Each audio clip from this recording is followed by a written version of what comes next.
नमस्कार मेरे प्यारे मित्रों, आपका बहुत बहुत स्वागत है आपके अपने YouTube चैनल सक्सेस क्लासेस पे। और मैं एक बार फिर से बायोलॉजी के इंपॉर्टेंट क्वेश्चंस को लेके आपके साथ हाजिर हूँ। साथियों, ये क्वेश्चंस आपके बीएससी नर्सिंग, पैरामेडिकल या फार्मेसी जैसे एंट्रेंस एग्जाम के लिए इंपॉर्टेंट रहने वाले हैं। जैसा कि स्क्रीन पर आपको फर्स्ट क्वेश्चन नजर आ रहा होगा मेरे प्यारे मित्रों, प्रोटिस्टा में भक्षपोषी पोषण किसमें मिलता है? जो प्रोटिस्टा के अंदर जो भक्षपोषी पोषण मिलता है वो किनके अंदर मिलता है? विकल्प ए है प्रोटोजोन में, विकल्प बी है डायनोफ्लैजिलेट्स में, विकल्प सी कुछ युगलिनाइड्स में और विकल्प डी है उपरोक्त सभी में। तो मेरे प्यारे मित्रों, जो प्रोटिस्टा में जो भक्षपोषी पोषण मिलता है वो किसमें मिलता है? तो वो मिल जाएगा इन सभी में उपरोक्त, यानी ऑप्शन डी यहाँ पे क्या हो जाएगा आपका एकदम से करेक्ट आंसर हो जाएगा। ठीक है, नेक्स्ट क्वेश्चंस की ओर बढ़ते हैं। कोशिका भित्ति रहित मोनेरा है, तो यहाँ पे आपको बताना है कि कोशिका भित्ति रहित मोनेरा कौन सा हो जाएगा। तो विकल्प ए है जीवाणु, विकल्प बी है साइनोबैक्टीरिया, विकल्प सी माइकोप्लाज्मा और विकल्प डी है एक्टिनोमाइसिटीज। तो ये चारों विकल्प को एक बार फिर से देख लीजिए और इसके बाद में जो करेक्ट आंसर है जो अपने कमेंट बॉक्स में देते रहना है। तो यहाँ पे आपका करेक्ट आंसर हो जाएगा माइकोप्लाज्मा। माइकोप्लाज्मा है ना, विकल्प सी है जो आपका यहाँ पे कोशिका भित्ति रहित मोनेरा हो जाएगा। ठीक है, नेक्स्ट क्वेश्चन की ओर बढ़ते हैं।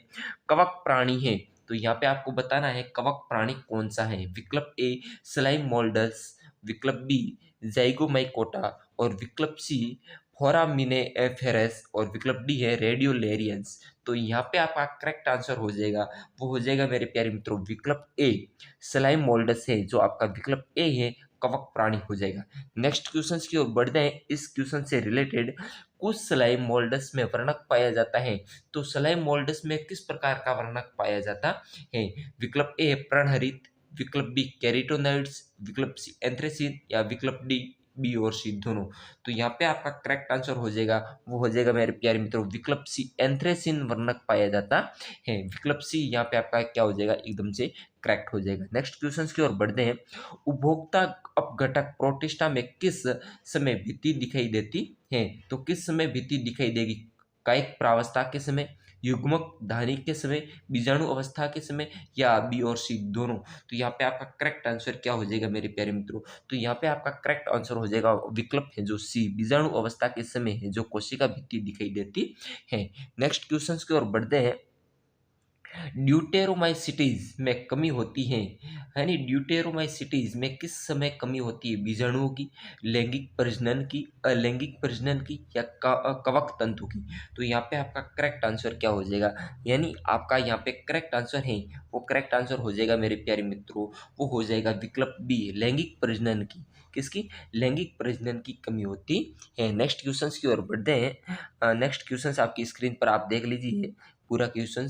पारिस्थितिकी दृष्टि से लाइकेन आर्थिक महत्व के होते हैं क्योंकि वे वायु को शुद्ध करते हैं, नगन चट्टानों पर उगने वाले पूरागामी हैं, शैवाल व कवक के सहजीवी हैं, कवक मूल के साथ होते हैं। तो पारिस्थितिकी दृष्टि से लाइकेन आर्थिक, उनका आर्थिक महत्व हमारे जीवन में क्या है? तो यहाँ पे आपका करेक्ट आंसर हो जाएगा, वो हो जाएगा विकल्प बी, यानी ये नगन चट्टानों पर उगने वाले पूरागामी हैं। ये कहाँ पर उगते हैं? नगन चट्टानों पर उगने वाले पूरागामी हैं। नेक्स्ट क्वेश्चन की ओर बढ़ते हैं मेरे प्यारे मित्रों।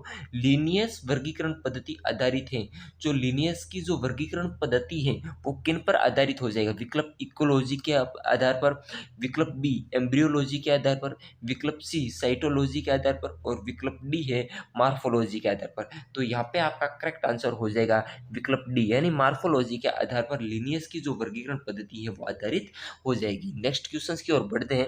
विषाणु का आवरण कहलाता है, जो विषाणु के ऊपर आवरण होता है उस आवरण को क्या कहते हैं? विकल्प ए कैप्सिड, विकल्प बी विरियन, विकल्प सी न्यूक्लियोप्रोटीन और विकल्प डी है जो कोर। तो यहाँ पे आपका करेक्ट आंसर हो जाएगा, वो हो जाएगा विकल्प ए, यानी जो विषाणु के ऊपर, ये वायरस के ऊपर जो आवरण होता है उसे कैप्सिड कहते हैं। ये कैप्सिड आपका क्या हो जाएगा? करेक्ट आंसर हो जाएगा।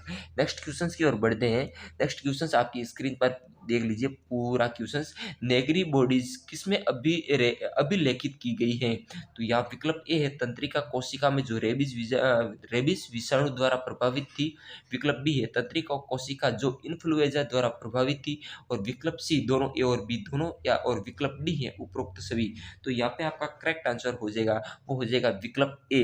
विकल्प ए ही है जो आपका एकदम से क्या हो जाएगा, करेक्ट आंसर हो जाएगा। तंत्रिका कोशिका में जो रेबीज विषाणु द्वारा प्रभावित थी। नेक्स्ट क्वेश्चन की ओर बढ़ते हैं।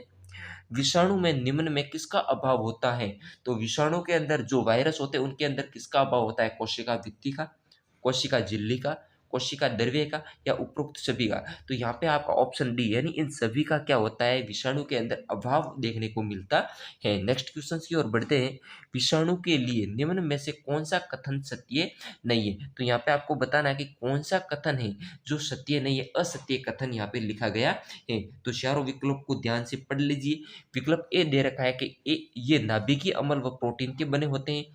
विकल्प बी दे रखा है ये कोशिकाओं में जनन करते हैं। विकल्प सी दे रखा है ये श्रृंखला युक्त माध्यम में उगाया जाता है। और विकल्प डी दे रखा है ये अविकल्पी परजीवी है। तो यहाँ पे जो या असत्य कथन है वो हो जाएगा विकल्प सी, यानी इन्हें श्रृंखला युक्त माध्यम में उगाया जाता है, ये कथन है जो असत्य कथन है। नेक्स्ट क्वेश्चन की ओर बढ़ते हैं।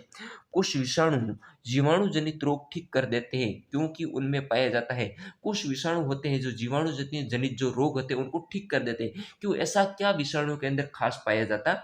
तो यहाँ पे आपका करेक्ट आंसर क्या हो जाएगा? विकल्प ए है ट्रांसफॉर्मेशन, विकल्प बी फेगोसाइटोसिस, और विकल्प सी फेज क्रिया, और विकल्प डी पिनोसाइटोसिस। तो यहाँ पे आपका करेक्ट आंसर हो जाएगा, वो हो जाएगा फेज क्रिया। विकल्प सी है जो आपका क्या हो जाएगा, एकदम से करेक्ट आंसर हो जाएगा। नेक्स्ट क्वेश्चन की ओर बढ़ते हैं।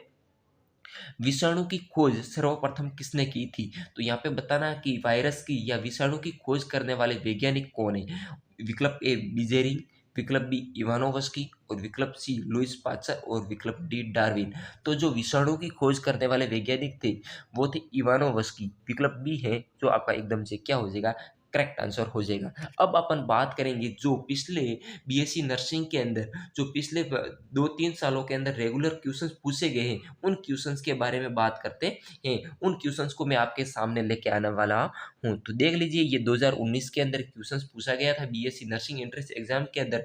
वातावरण प्रदूषण अध्ययन में लाइकेन महत्वपूर्ण है क्योंकि ये अति प्रदूषण से भी अप्रभावी रहते हैं। विकल्प बी प्रदूषित वातावरण में तीव्र गुणन करते हैं। विकल्प सी वातावरण को तेजी से शुद्ध करते हैं। और विकल्प डी दे रखा है प्रदूषकों के प्रति अति संवेदनशील होते हैं। तो चारों विकल्प को एक बार फिर से देख लीजिए और इसके बाद में जो इसका करेक्ट आंसर है वो अपने कमेंट बॉक्स में दीजिए। तो यहाँ पे आपका करेक्ट आंसर हो जाएगा विकल्प डी, प्रदूषकों के प्रति अति संवेदनशील होते हैं। विकल्प डी आपका क्या हो जाएगा, करेक्ट हो जाएगा। नेक्स्ट क्वेश्चन की ओर बढ़ते हैं। पेनिसिलिन निम्न में से किससे प्राप्त होता है? जो पेनिसिलिन होता है वो किससे प्राप्त होता है? जीवाणुओं से, विषाणुओं से, कवक से, शैवाल से। यह भी 2019 के अंदर क्वेश्चंस पूछा गया था मेरे प्यारे मित्रों। तो जो पेनिसिलिन है वो कवक से प्राप्त होता है। विकल्प सी है जो आपका यहाँ पे करेक्ट आंसर हो जाएगा। नेक्स्ट क्वेश्चन की ओर बढ़ते हैं। भूमि उर्वरता को बढ़ाने के लिए सर्वाधिक लाभदायक पादप समूह कौन सा है? जो भूमि की जो उर्वरता बढ़ाने के लिए लाभदायक कौन से? लाल शैवाल, कवक, एरिडोफाइट्स, या विषाणु, अरे जीवाणु। तो यहाँ पे आपका करेक्ट आंसर है वो हो जाएगा जीवाणु है जो भूमि की उर्वरता को बढ़ाने के लिए लाभदायक है। विकल्प डी है जो आपका क्या हो जाएगा, करेक्ट हो जाएगा। नेक्स्ट क्वेश्चन की ओर बढ़ते हैं। वायराइड पैदा करते हैं, तो वायराइड्स है जो क्या पैदा करते हैं? विकल्प ए टुबेको मोजेक, विकल्प बी टुलिप येलो मोजेक, और विकल्प सी कॉलीफ्लावर मोजेक, और विकल्प डी है पोटैटो स्पिंडल मोजेक। तो यहाँ पे आपका विकल्प डी है जो यहाँ पे करेक्ट हो जाएगा। ये 2018 के अंदर पूछा गया क्वेश्चन से मेरे प्यारे मित्रों। नेक्स्ट क्वेश्चन, प्रोकैरियोट्स में डीएनए प्रकृति के दौरान डीएनए किससे बंधा होता है? तो ये डीएनए किससे बंधा होता है? गुणसूत्र से, मिसोसोम से, केंद्रिका से, या राइबोसोम से। तो यहाँ पे आपका करेक्ट आंसर हो जाएगा वो हो जाएगा विकल्प बी, मिसोसोम से बंधा होता है। डीएनए किससे बंधा हो जाएगा? मिसोसोम से। विकल्प बी आपका क्या हो जाएगा, करेक्ट आंसर हो जाएगा। नेक्स्ट क्वेश्चन है जो 2018 के अंदर पूछा गया मेरे प्यारे मित्रों। निम्नलिखित में से कौन एक प्रोकैरियोटिक है? तो यहाँ पे आपको बताना है, चारों विकल्प को देख के बताना है कि प्रोकैरियोटिक जीव कौन सा है। अमीबा, स्पाइरोगैरा, जीवाणु क्लेमाइडोमोनास। तो यहाँ पे आपका करेक्ट आंसर हो जाएगा, वो हो जाएगा जीवाणु है, जो क्या हो जाएगा एक प्रोकैरियोटिक जीव के अंदर आता है। नेक्स्ट क्वेश्चन की ओर बढ़ते हैं। कवक की कोशिका भित्ति बनी होती है। तो जो कवक होता है उसकी जो कोशिका भित्ति सेल वॉल होती है वो किसकी बनी होती है? सेल्यूलोज की, हेमीसेल्यूलोज की, काइटिन की, या ए और सी दोनों? तो यहाँ पे आपका करेक्ट आंसर हो जाएगा ए और सी दोनों, यानी वो सेल्यूलोज और काइटिन दोनों की बनी होती है, यानी विकल्प डी है जो आपका क्या हो जाएगा एकदम से करेक्ट आंसर हो जाएगा। नेक्स्ट क्वेश्चन की ओर बढ़ते हैं। निम्न में से कौन लाल डायनोफ्लेजिलेट है? तो यहाँ पे आपको बताना है कि लाल डायनोफ्लेजिलेट कौन हो जाएगा। तो यहाँ पे आपका करेक्ट आंसर क्या हो जाएगा? विकल्प ए यूग्लिना, डायटम्स, गोनियूलेक्स या प्लाज्मोडियम। तो यहाँ पे आपका करेक्ट आंसर क्या हो जाएगा मेरे प्यारे मित्रों? वो हो जाएगा विकल्प सी। विकल्प सी है जो आपका यहाँ पे क्या हो जाएगा करेक्ट आंसर हो जाएगा। गोनियूलेक्स है जो लाल डायनोफ्लेजिलेट है। नेक्स्ट क्वेश्चन की ओर बढ़ते हैं। नेक्स्ट क्वेश्चन की ओर बढ़ते हैं मेरे प्यारे मित्रों। जीवित तरल संक्रामक तथ्य किनके द्वारा प्रस्तावित किया गया था? जो जीवित तरल संक्रामक तथ्य था वो किस वैज्ञानिक के द्वारा प्रस्तावित किया गया था? डीजे इवानोवस्की के द्वारा, एम.डब्ल्यू. बिजेरिंग के द्वारा, स्टैनले के द्वारा या रॉबर्ट हुक के द्वारा? तो यहाँ पे आपका करेक्ट आंसर हो जाएगा, वो हो जाएगा एम.डब्ल्यू. बिजेरिंग। विकल्प बी है जो आपका क्या हो जाएगा एकदम से करेक्ट आंसर हो जाएगा। नेक्स्ट क्वेश्चन की ओर बढ़ते हैं। आलू की पंसेती अंगमारी रोग किससे होता है? जो आलू का पंसेती अंगमारी रोग होता है वो कौन से कवक के द्वारा होता है? तो एल्ब्यूगो कैंडिडा के द्वारा, फाइटोप्थेरा के द्वारा, सार्कोस्पोरा के द्वारा या अल्टरनेरिया सोलेनाई के द्वारा? तो यहाँ पे आपका करेक्ट आंसर क्या हो जाएगा मेरे प्यारे मित्रों? वो हो जाएगा विकल्प बी, यानी फाइटोप्थेरा के द्वारा होता है। विकल्प बी यहाँ पे आपका क्या हो जाएगा एकदम से करेक्ट आंसर हो जाएगा। नेक्स्ट क्वेश्चन की ओर बढ़ते हैं और आज का लास्ट क्वेश्चन मेरे प्यारे मित्रों, ये जो 2017 के अंदर पूछा गया क्वेश्चन था, डबल रोटी बनाने में प्रयुक्त कवक है। बहुत ही अच्छा क्वेश्चन है।